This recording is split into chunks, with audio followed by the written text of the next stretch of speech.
Hello students and parents, welcome to this ACPC admission 2021 series. हमारे पिछले video में हमने सिविल इंजीनियरिंग के फ्यूचर स्कोप, सिविल इंजीनियरिंग क्या है उसके बारे में डिस्कस किया था। वो वीडियो अगर आपने नहीं देखा है तो अभी आप आई बटन पे क्लिक करके वो वीडियो देख सकते हैं। आज का वीडियो रहेगा मैकेनिकल इंजीनियरिंग के बारे में। क्या है मैकेनिकल इंजीनियरिंग, क्या है इसके फ्यूचर स्कोप्स, जॉब अपॉर्चुनिटीज़ कैसी है, क्या गवर्नमेंट में जॉब्स मिल सकती है, प्राइवेट में कैसी अपॉर्चुनिटीज़ है और मैकेनिकल इंजीनियरिंग करने के क्या क्या अदर बेनिफिट्स है। ये सारी चीज़ें हम आज के वीडियो में देखने वाले हैं। तो ये सारी इन्फॉर्मेशन देने के लिए आज हमारे साथ हाजिर है हमारे कॉलेज के professor Kunal Kathiya sir. Welcome sir. धन्यवाद नीरव सर। तो सर, सबसे पहला क्वेश्चन हमारे वीडियो का ये रहेगा कि क्या है ये मैकेनिकल इंजीनियरिंग और क्यों इस ब्रांच को एवरग्रीन ब्रांच बोलते हैं बरसों से। तो इसके बारे में हमारे स्टूडेंट्स को जरा बताइए। बहुत ही बढ़िया क्वेश्चन किया नीरव सर। मैं भी जो स्टूडेंट्स वीडियो देख रहे हैं उनको बताना चाहता हूँ कि मैकेनिकल इंजीनियरिंग ब्रांच को एवरग्रीन क्यों कहा जाता है। सो अगर हम ये सृष्टि का शुरुआत का पोर्शन ले, जहाँ से शुरू हुई है, वो सबसे पहला आविष्कार कौन सा था? पहिए का था। सो सबसे पहले जो व्हील इन्वेंट हुआ वो मैकेनिकल इंजीनियरिंग ही कहलाता है। सो ऐसा कहा जाए तो ये वर्ल्ड की सबसे ओल्डेस्ट ब्रांच है और सबसे कोर ब्रांचेस में भी इसको काउंट किया जाता है। क्यों कोर ब्रांच में काउंट किया जाता है? तो आप ज़रा अपने वीडियो हटा के भी आप अपने रूम में नज़र दौड़ाइए, हर जगह पे आपको कोई ना कोई मशीन्स मिलेगा, कोई इंस्ट्रूमेंट मिलेगा और हर जगह पर आप देखोगे तो हर जगह पे मैकेनिकल इंजीनियरिंग का रोल है। आप अगर अपना अलमीरा ले लो, लॉक ले लो, आपके रूम में मिक्सर ग्राइंडर है वहाँ पे ले लो, कंप्यूटर ले लो, पीसी ले लो, हर जगह पे यू विल सी दैट कि मैकेनिकल इंजीनियरिंग ने अपना रोल निभाया हुआ है। तो इसीलिए कहा जाता है कि हर बेसिक पार्ट पे कोर में मैकेनिकल इंजीनियरिंग ब्रांच का पोर्शन रहा है। अब दूसरा एक चीज़ मैं ऐड करना चाहता हूँ, जो इन्होंने कहा कि एवरग्रीन ब्रांच, तो उसका रोल सिंपल है। हमारी लाइफ के अंदर हर इंस्ट्रूमेंट में आप देखो तो मशीन्स का रोल है। तो अब ये मशीन्स हमारी लाइफ का एक हिस्सा बन चुके हैं। तो इसीलिए मैकेनिकल इंजीनियरिंग ब्रांच को एवरग्रीन कहा जाता है। वाह सर, क्या ग्रेट इन्फॉर्मेशन दी आपने मैकेनिकल इंजीनियरिंग के बारे में। अब ये इन्फॉर्मेशन सुन के सर मेरे दिमाग में एक क्वेश्चन और आ रहा है। जैसा आपने बताया कि मैकेनिकल इंजीनियर बहुत ही पुरानी ब्रांच है, ठीक है, और हमारी दुनिया में दिन प्रतिदिन नए नए चेंजेस आते रहते हैं। तो किस तरह से मैकेनिकल ब्रांच ने इस चेंजेस को अडॉप्ट किया है? मेरा मतलब यह है कि कौन सी नई टेक्नोलॉजीज मैकेनिकल ब्रांच में है जो स्टूडेंट्स को सीखने को मिल सकती है। ओके।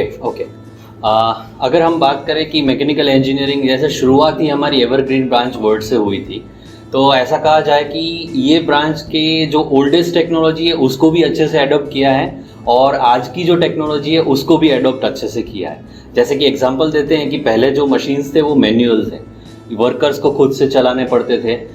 ड्रिलिंग मशीन्स होते हैं, डिफरेंट मशीन्स, जो आप आजू बाजू जो मशीन्स देख रहे हो, आपके पीसी पे जो माउस पड़ा हुआ है उसका मैन्युफैक्चरिंग आप सोच सकते हो। हर कोई मशीन्स थे, हर भी इंस्ट्रूमेंट्स थे, वो सब मैन्युअली बनता था। बट जैसे जैसे समय चेंज हुआ, जैसे कि अभी हम इंडस्ट्री के चौथे चरण में हैं, जिसको इंग्लिश में बोलते हैं industry 4.0। So there are different type of versions. Industry 1 था, इंडस्ट्री 2 आया, 3 आया, 4 आया। पर सबसे बड़ी बात यह है कि इंडस्ट्री 1 से लेके 4 तक कंसिस्टेंट कोई ब्रांच ने ग्रोथ किया है तो सिर्फ मैकेनिकल इंजीनियरिंग ने किया है। जैसे अगर बात की जाए CEIT ब्रांच, दूसरी ब्रांचेस हैं, वो ब्रांचेस का एंट्री कहाँ से हुआ? तो अगर आप इंडस्ट्री 1, 2, 3 एंड 4 देखो तो CEIT ब्रांच की एंट्री इंडस्ट्री 3.0 से हुई, जबकि मैकेनिकल ब्रांच का स्टार्टिंग हुआ 1, 2, 3 एंड 4 से। जैसे जैसे पुराना है उसी तरह से नए नए आने वाले चेंजेस को एडॉप्ट भी मैकेनिकल इंजीनियरिंग करता है।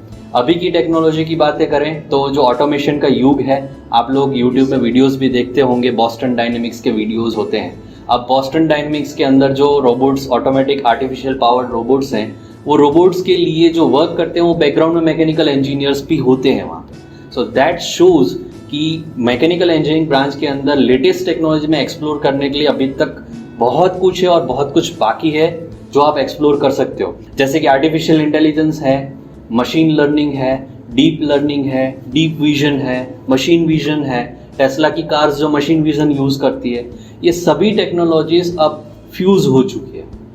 It's not a property of any branch now. Her branch अपने वे से उस टेक्नोलॉजी को एक्सप्लोर कर रही है। तो अब ऐसा नहीं कहा जा सकता कि आर्टिफिशियल इंटेलिजेंस है तो मुझे सिर्फ स्पेसिफिक ब्रांच ही चूज़ करनी है।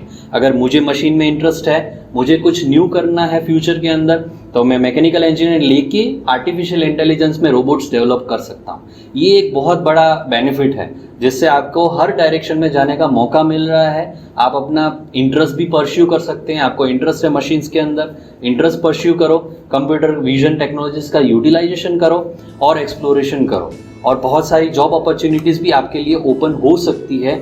क्यों ना हम हमारे करियर को सिर्फ लिमिटेड रखें, उससे अच्छा है हम हमारे करियर को बहुत ही डायरेक्शन में मल्टी डायरेक्शनल ब्रांच के साथ जोड़कर अपने करियर को और एक्सप्लोर करें। सर बहुत ही इंटरेस्टिंग इन्फॉर्मेशन दी है आपने। ये सारी टेक्नोलॉजीज़ का जो आपने नाम लिया है, मोस्टली ये टेक्नोलॉजीज़ कंप्यूटर आईटी ब्रांचेस में आते हैं। आपने जो आंसर दिया वहाँ से मुझे ऐसा लग रहा है कि अगर कोई बच्चा जिसको कोडिंग में इंटरेस्ट है, ऐसा ज़रूरी नहीं कि उसको सिर्फ और सिर्फ कंप्यूटर आईटी में जाना है। Rightly said sir, exactly you are saying right, correct है कि ऐसा ज़रूरी नहीं है कि आपको सिर्फ आर्टिफिशियल इंटेलिजेंस और मशीन लर्निंग में इंटरेस्ट है तो आपको कोडिंग ही करना होगा। कोडिंग लर्निंग के लिए आपको specific computer IT branch choose करनी है। It's not like that. Simple एक एग्जांपल लेते हैं, जैसे कि रोबोटिक्स की बात करते हैं हम। बॉस्टन डायनेमिक्स के रोबोट्स की मैंने अभी बात की आपके साथ। वैसे ही ये रोबोटिक्स के तो पूरा रोबोट जो डेवलप करते हैं that can be developed in the mechanical engineering also. Mechanical engineering में एक सब्जेक्ट आता है रोबोटिक्स करके, तो वो डेवलप कर सकते हैं। बट ये रोबोट की भी सेंसेस होती है, वो रोबोट भी देख सकते हैं, सेंस कर सकते हैं, उनको भी टेम्परेचर पता चलता है, वो भी डिसीजन लेते हैं। किसके पावर पे? आर्टिफिशियल इंटेलिजेंस, मशीन लर्निंग के पावर पे। अब आज का जो मैकेनिकल इंजीनियर है वो दोनों काम कर सकता है। वो रोबोट्स भी बना सकता है, मशीन लर्निंग के थ्रू उसके अंदर जान भी डाल सकता है। तो इसकी वजह से ये कंप्लीट परफेक्ट पैकेज हो सकता है। यस सर, आप बहुत सही बात कर रहे हो। और मैं आपको बताना चाहता हूँ सर कि पिछले वीडियो में हम जब सिविल इंजीनियरिंग के बारे में बात कर रहे थे, वहाँ पे प्रोफेसर अवनी मैम थे। वहाँ पे उनका मोस्टली यही कहना था कि अगर आपको कोडिंग में इंटरेस्ट है, ऐसे ही नई टेक्नोलॉजीज़ में इंटरेस्ट है, तो ये ज़रूरी नहीं बनता है कि आप सिर्फ और सिर्फ कंप्यूटर आईटी में जाएं। उनका भी यही कहना था कि ये सारी टेक्नोलॉजीज़ अभी जो ये कोर ब्रांचेस है वहाँ पे भी यूज़ हो रही है। सर अब मेरे माइंड में एक क्वेश्चन और आ रहा है जो कि सारे स्टूडेंट्स के माइंड में भी आ रहा होगा कि जैसे आपने बताया कि ये सारी टेक्नोलॉजीज़ है, आपका इंटरेस्ट इस तरह से डेवलप हो सकता है, मैकेनिकल इंजीनियरिंग करने के ये सारे बेनिफिट्स भी है। लेकिन जब आप मैकेनिकल इंजीनियरिंग ख़त्म करते हो तो उस टाइम पे स्टूडेंट्स के पास क्या क्या ऐसी अपॉर्चुनिटीज़ है? क्या वो गवर्नमेंट में जा सकते हैं? प्राइवेट में क्या अपॉर्चुनिटी है? तो इसके बारे में हमारे स्टूडेंट्स को थोड़ा सा बताइए। जी बिल्कुल। अगर जॉब अपॉर्चुनिटीज़ की बात करें तो देखा जाता है कि मैकेनिकल इंजीनियरिंग के अंदर गवर्नमेंट के अंदर जॉब्स के बहुत स्कोप्स रहते हैं। और साथ ही साथ में जैसे हमने शुरुआत में बात की थी कि ये जो एरा है वो इंडस्ट्री 4.0 का है, आने वाली इंडस्ट्री का एरा है, नया वर्जन है। इसके अंदर जैसे मैंने बताया कि अलग अलग ब्रांचेस का नॉलेज एक साथ मिलके एक फ्यूज्ड ब्रांच का मिश्रण मिलता है आपको। इसकी वजह से जो आने वाले वक्त में जो जॉब्स आने वाली है उसका रूप कुछ और रहेगा। जैसे कि कन्वेंशनल वे में जो जॉब्स अवेलेबल थी वो जॉब थी production engineer, design engineer, maintenance engineer, assembly type of engineers. But अब आने वाले जो वर्जन है इंडस्ट्री 4.0 जो अब की आ चुका है उसके अंदर पोस्ट डिफरेंट रहेगी। जैसे कि हम आर्टिफिशियल इंटेलिजेंस का कम्बिनेशन करें या बिग डाटा का कम्बिनेशन करें तो डाटा एनालिटिक इंजीनियर्स इस टाइप की पोस्ट रहती है। जबकि ये पोस्ट हम इंटरनेट पे पढ़ के ऐसा मानते हैं कि ये पोस्ट कंप्यूटर आईटी इंजीनियर्स के लिए होती है, बट ऐसा नहीं है। इन सब पोस्ट के लिए मैकेनिकल इंजीनियर्स भी एप्लीकेबल रहते हैं, क्योंकि वहाँ पे डेटा मशीन का जो डेटा गैदर करना है, उसको प्रोसेस करना है, वो कौन कर सकता है? मैकेनिकल इंजीनियर्स ही वहाँ पे एप्लीकेबल रह सकते हैं। और दूसरी बात करें बिग डेटा का और क्लाउड इंजीनियरिंग का, क्लाउड डेटा का दौर चल रहा है आजकल, तो अगर हम उनकी बात करें तो उसमें भी आईटी इंफ्रास्ट्रक्चर को मेंटेन करने के लिए भी मैकेनिकल इंजीनियर यूजफुल है। तो देखा जाए तो नीरव सर ऐसा कह सकते हैं हम कि पुराने ज़माने में एंड आज के समय में जो आज का जो एडवांस टेक्नोलॉजी का दौर है, उन दोनों दौर में जो जॉब की अपॉर्चुनिटी है वो कम होने की जगह बढ़ रही है, ऑप्शंस और बढ़ रहे हैं। जो कन्वेंशनल वे है वो भी है और जो न्यू जॉब्स हैं वो भी और उभर के आ रही हैं। इसकी वजह से जो जॉब अपॉर्चुनिटीज़ पहले के जो पास आउट स्टूडेंट्स थे उनके पास थी, उससे ज़्यादा जॉब अपॉर्चुनिटीज़ आने वाले समय में आने वाले इंजीनियर्स के पास रहेगी। सो इसीलिए बहुत सारे ऑप्शंस रहेंगे मेरे दोस्तों आपके पास चूज करने के लिए। So definitely I guess that आपके लिए मैकेनिकल ब्रांच, अगर आपको इंटरेस्ट है मशीन्स में और आर्टिफिशियल इंटेलिजेंस जैसा कुछ आप ग्राउंड ब्रेकिंग वर्क करना चाहते हैं, तो आपके लिए बहुत ग्रेट अपॉर्चुनिटी रहेगी। और ऑल्सो सैलरी की भी बात करें तो ऐसा कहा जाता है कि सैलरी के अंदर भी आपके पास कोई लिमिटेशंस नहीं है, आपको आपकी कैपेबिलिटीज़ के अकॉर्डिंगली आपको सैलरी मिल सकती है। और इस टाइम के जैसे बात किया इंडस्ट्री 4.0, तो बहुत सारी डिफरेंट ब्रांचेस एक साथ काम कर रही है, तो ऐसे ही इंजीनियर्स की ज़रूरत है जो मल्टी डायरेक्शनल वर्क कर सकते हैं मशीन्स के साथ और कंप्यूटर के साथ। तो ये एक बहुत ग्रेट कॉम्बिनेशन रहेगा अगर आप मैकेनिकल में भी हैं और आपका इंटरेस्ट कोडिंग और आर्टिफिशियल इंटेलिजेंस के अंदर आपकी ग्रिपिंग है, तो आपको definitely Nirav sir I can say that उस स्टूडेंट को कभी भी कोई भी तरह का जॉब और करियर अपॉर्चुनिटी में ब्रेक नहीं लग सकता। और साथ ही में आपका एक और क्वेश्चन भी था कि जॉब्स कहाँ मिल सकती है, कहाँ कहाँ जॉब ले सकते हैं। तो जैसे अगेन बात हुई वैसे ही कि जॉब अपॉर्चुनिटीज़ आप गवर्नमेंट में भी अप्लाई कर सकते हैं और गवर्नमेंट में भी बहुत सारी अपॉर्चुनिटीज़ अवेलेबल हैं मैकेनिकल इंजीनियर्स के लिए। जीपीएससी है, आरपीएससी है, एमपीएससी है। साथ ही साथ में अगर हम बात करें तो बेल है, सेल नेम्ड कंपनी है, ओएनजीसी है, बीपीसीएल कंपनी है, उसके अंदर प्लेंटी ऑफ मैकेनिकल इंजीनियर्स की ज़रूरत है। प्लस अभी बात करें तो अभी ही हम रिसेंटली नीति आयोग ने ई व्हीकल्स के लिए बहुत बड़ा मेमोरेंडम पास किया हुआ है। तो ये कहना चाह रहा है कि इसके बदले बहुत सारी अपॉर्चुनिटी इलेक्ट्रिक व्हीकल्स के अंदर स्टार्ट होगी और वहाँ पे कौन एप्लीकेबल रहेगा?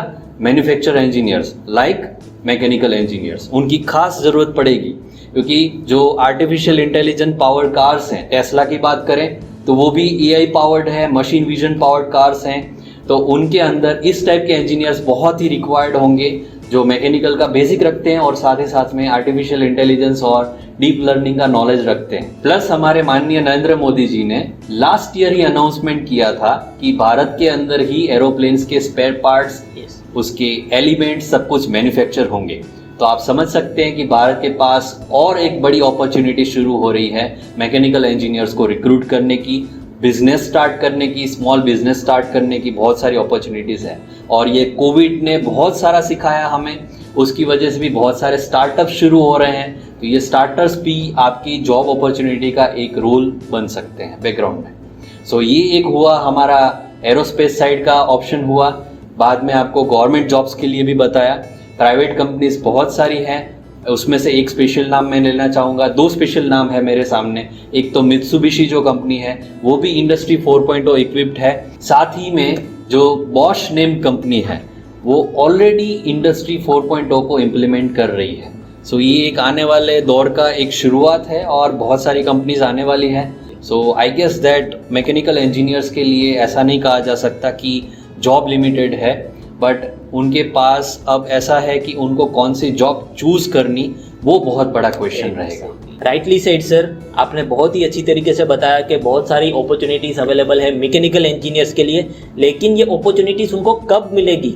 जब अच्छे स्किल सेट होंगे उनके पास। कंपनी हमेशा ये देखती है कि मेरा जो कैंडिडेट मैं हायर करने वाला हूँ, क्या वो मेरी कंपनी में कोई भी प्रॉब्लम आती है तो उसको सोल्व कर सकता है कि नहीं, क्या इंस्ट्रूमेंट अभी खराब हुआ है तो क्या उसको वो सोल्व कर पाएगा कि नहीं, प्रॉब्लम सॉल्विंग स्किल्स उसके पास कैसे है, ये सारी चीज़ें जो है वो कंपनीज देखती है और उसी के बाद उनका रिक्रूटमेंट होता है। तो जब आप अपनी एजुकेशन जर्नी कर रहे हो, जब आप अपना इंजीनियरिंग कर रहे हो, तो आपको हमेशा ये ध्यान रखना है कि आप अपने प्रोजेक्ट्स किस तरह से चूज़ करें, कौन से एरियाज़ को डिस्कवर करें, कहाँ पे आपका इंटरेस्ट बन रहा है, ये सारी चीज़ों पे अच्छे से फोकस करके ये 4 साल की जर्नी आपको कंप्लीट करनी है।